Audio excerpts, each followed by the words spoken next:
ഓം നമോ ഭഗവതേ വാസുദേവായ. 100 സംവത്സരം അനുഷ്ഠിച്ചതായ സമാധിയോഗം നിമിത്തം തൻ്റെ ഉൽപ്പത്തിക്ക് കാരണമായിരിക്കുന്ന പരമപുരുഷനെ അറിയുവാനുള്ള യോഗ്യത ബ്രഹ്മദേവന് സിദ്ധിച്ചു. മുമ്പ് പുറമേ അന്വേഷിച്ചിട്ട് കണ്ടുകിട്ടാതിരുന്ന ആ സത്യവസ്തു തൻ്റെ ഹൃദയമധ്യത്തിൽ വിളങ്ങുന്നതായി ബ്രഹ്മദേവൻ കണ്ടു.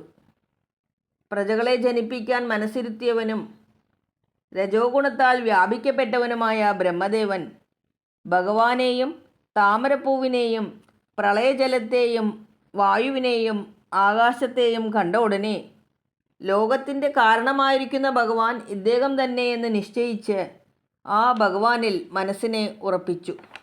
ഭഗവാന്റെ അനുഗ്രഹത്താൽ ത്രികാലജ്ഞാനം ഉള്ളിൽ വിളങ്ങിയതുമൂലം പങ്കജാസനനായി ബ്രഹ്മദേവൻ ശ്രീഹരിയെ സ്തുതിച്ചു തുടങ്ങി. ഭാഗവതം തൃതീയ സ്കന്ധം 9-ാം അധ്യായത്തിൽ 1 മുതൽ 25 വരെയുള്ള ശ്ലോകങ്ങളാണ് ബ്രഹ്മസ്തുതി.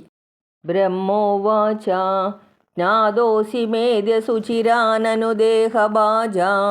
നജ്ഞായതേ ഭഗവതോ ഗതിരിത്യവധ്യം നാന്യത്വദസ്തി ഭഗവന്നഭി തന്ന ശുദ്ധം മായാഗുണവ്യതികരാദ്യദുരുർവിഭാസി.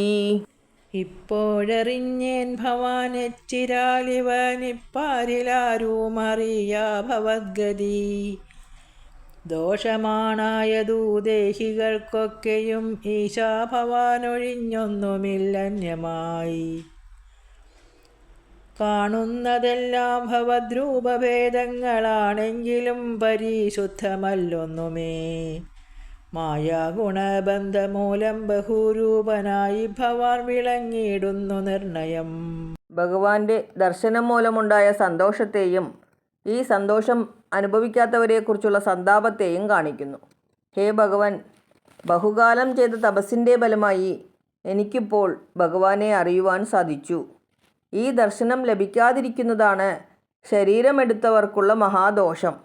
കാണപ്പെടുന്ന സകലതും ഭഗവാന്റെ രൂപഭേദങ്ങളാണെങ്കിലും അവയൊന്നും ശുദ്ധമല്ല. മായാഗുണങ്ങളുടെ അന്യോന്യ സംബന്ധം നിമിത്തം ഭഗവാൻ ബഹുരൂപനായിട്ട് വിളങ്ങുന്നു. രൂപം യദേതദവബോധരസോദയേന ശശ്വന്നിവൃത്തതമസദനുഗ്രഹായ ആദൗ ഗൃഹീതമവതാരശദൈകബീജം എന്നാവിപദ്മഭവനാദഹമാവിരാസം. ബോധാമൃതപ്രവാഹത്താല വിദ്യാന്തബാധാവിഹീനമീ രൂപമങ്ങാദിയിൽ കൈക്കൊണ്ടു സജ്ജനാനുഗ്രഹത്തിനിതു പാർക്കിൽ നാനാവതാരത്തിനു ബീജമാം തൊന്നാഭിയിങ്കൽ വിളങ്ങും സരോരുഹം തന്നിൽ നിന്നല്ലോ പിറന്നതും ഞാൻ പ്രഭോ. ഭഗവാന്റെ സ്വരൂപം പ്രാകൃത രൂപമല്ല, സച്ചിദാനന്ദ സ്വരൂപം തന്നെ ആകുന്നു എന്ന് ഉറപ്പിക്കുന്നു. എപ്പോഴും അവിദ്യാരൂപമായ അന്ധകാരത്തിൽ നിന്ന് വേറിട്ടിരിക്കുന്ന ഭഗവത് സ്വരൂപം ഉപാസകന്മാരെ അനുഗ്രഹിപ്പാൻ വേണ്ടി ഭഗവാൻ സ്വീകരിച്ചതും അനേക അവതാരങ്ങളുടെ മൂലകാരണവുമാകുന്നു. അതിന് ഞാൻ ബ്രഹ്മാവ് തന്നെ ഉദാഹരണം. അങ്ങയുടെ നാഭീകമലത്തിൽ നിന്നാണല്ലോ ഞാൻ ഉണ്ടായത്.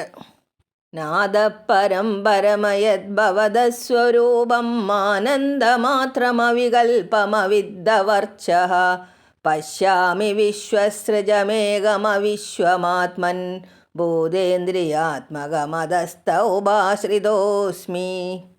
ആനന്ദമാത്രമായി ഭേദരഹിതമായൂനവിഹീന ചൈതന്യ സംയുക്തമായി മിന്നുമീ നിന്നുടെ രൂപത്തിലും കവിഞ്ഞൊന്നുമേ കാൺമതില്ലീ ഞാൻ ജഗത്പദേ.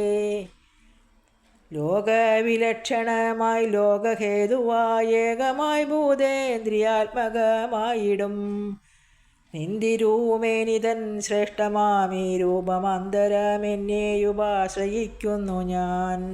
പരമോത്കൃഷ്ട ആനന്ദം മാത്രമായും ജാതി വ്യക്തി എന്നിങ്ങനെ ഭേദകൽപ്പനയില്ലാത്തതും മറയ്ക്കപ്പെടാത്ത ചൈതന്യത്തോടു കൂടിയതുമായ അങ്ങയുടെ സ്വരൂപത്തിൽ നിന്നും മീതെയുള്ള ഒന്നിനെ ഞാൻ കാണുന്നില്ല. ലോകവിലക്ഷണവും ലോകത്തിൻ്റെ നിമിത്ത കാരണവും ഭൂതങ്ങളുടെയും ഇന്ദ്രിയങ്ങളുടെയും സ്വരൂപമായിരിക്കുന്നതും ഒന്നു മാത്രമായിരിക്കുന്നതുമായ നിൻ തിരുവടിയുടെ ഈ രൂപത്തെ ഞാൻ ആശ്രയിക്കുന്നു.